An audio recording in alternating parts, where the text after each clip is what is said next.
Title: The Farmer and the Well.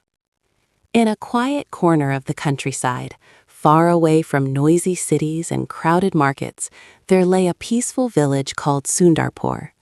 The village was surrounded by golden fields, tall trees, and narrow mud paths that connected one home to another. Life in Sundarpur moved slowly, guided by the rising and setting of the sun. Most of the villagers were farmers. They woke up early in the morning, worked under the hot sun all day, and returned home tired but content. Among them lived a humble farmer named Rahim. Rahim was a man of simple habits and honest nature. He owned a small piece of land that had been in his family for generations. On this land, he grew wheat, lentils, and seasonal vegetables. He also kept a few cows and goats. Though Rahim was not rich, he was respected by everyone because of his kindness and sincerity. At the center of Rahim's land stood an old stone well. The well was deep and strong, built many years ago by Rahim's grandfather. Its water was cool, clean, and sweet. During summer, when ponds dried up and rivers shrank, this well remained full. It was not just a source of water, it was the heart of Rahim's land. Rahim used the well to water his crops, feed his animals, and meet his household needs. Sometimes, when neighbors faced water shortages, Rahim allowed them to take water from his well. He believed water was a gift from God and should not be denied to anyone in need. For many years, Rahim lived peacefully.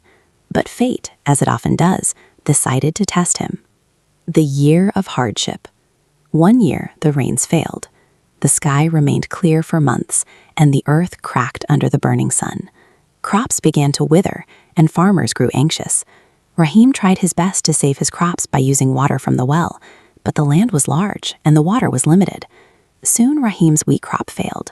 His vegetables dried up before they could be harvested. The cows produced less milk, and selling milk was his only source of daily income. On top of this, Rahim had borrowed money from a local lender at the beginning of the season to buy seeds and fertilizers. With no crops to sell, he had no way to repay the loan. Every night, Rahim lay awake, staring at the mud ceiling of his house, worried about his future. How will I repay the loan? He wondered. How will I feed my family?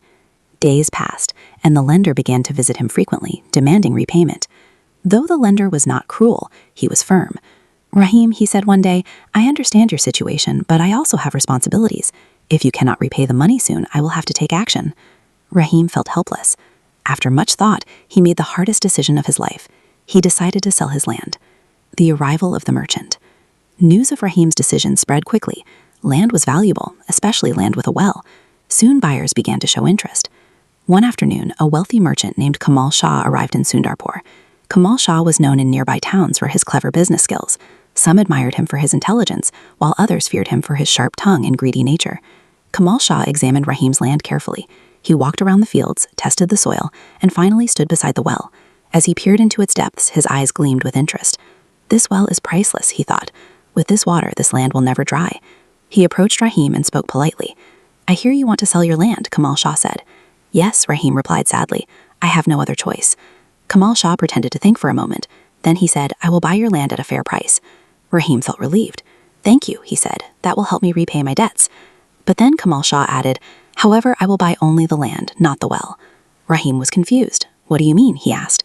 The well will remain mine, Kamal Shah explained calmly. I am buying the land without the well. Rahim scratched his head. He had never heard of such a deal. But the well is inside the land, Rahim said. How can it be separate? Kamal Shah smiled and said, everything can be separate with an agreement. Do not worry. You will still have the land and I will have the well. Rahim was not educated and did not fully understand legal matters. He was also desperate for money. Trusting the merchant's words, he agreed. They wrote an agreement stating that Rahim sold the land to Kamal Shah, while the well remained the property of Kamal Shah. Rahim signed the paper. That single signature changed his life. The trouble began. For a few days after the deal, nothing changed. Rahim continued to live on the land, taking care of his animals and small household chores. One morning, Rahim walked toward the well with a bucket to draw water. As he reached the edge, a loud voice stopped him. Stop! Rahim turned around and saw Kamal Shah standing there. This well is mine, Kamal Shah said sternly. You are not allowed to take water from it. Rahim was shocked. But how will I survive? He asked. This well has always been my source of water. Kamal Shah replied coldly. If you want to use my well, you must pay me rent. Rahim felt the ground slip beneath his feet. Rent? He whispered. Yes, Kamal Shah said firmly. You will pay me every month, otherwise stay away from my well. Rahim realized he had been cheated. He begged Rahim, please have mercy. I sold the land because I was in trouble. If you take away the water, how will I live? But Kamal Shah's heart was hard. Business is business, he said, and walked away. A farmer's suffering. Days passed, and Rahim's situation grew worse. Without water, he could not grow crops. His animals grew weak. His wife and children had to walk long distances to fetch water from other wells, where villagers sometimes refused them. Rahim felt ashamed and broken. Some villagers sympathized with him, but others said, you signed the agreement, what can be done now? Rahim went to the village elders for help. They called Kamal Shah and examined the agreement. The paper clearly states that the well belongs to the merchant, the elder said sadly. Our hands are tied. That night, Rahim sat beside his empty fields, tears rolling down his cheeks. Why did I not think carefully, he asked himself. Why did I trust blindly? But even in despair, Rahim did not lose hope. He remembered the village judge, a wise and fair man known for his justice. The next morning, Rahim set out to meet him. The court of justice. The judge listened carefully as Rahim told his story. He did not interrupt. When Rahim finished, the judge nodded thoughtfully. Bring the merchant here tomorrow, the judge said. The next day, Kamal Shah arrived confidently, carrying the agreement. I have done nothing wrong, he declared. Everything is written clearly. The judge read the agreement slowly. Then he looked up and smiled slightly. You say the well is yours, he said. Yes, Kamal Shah replied proudly. And the land belongs to Rahim, he asked. Yes. The judge leaned forward. Then I give my judgment, he announced. The well belongs to Kamal Shah.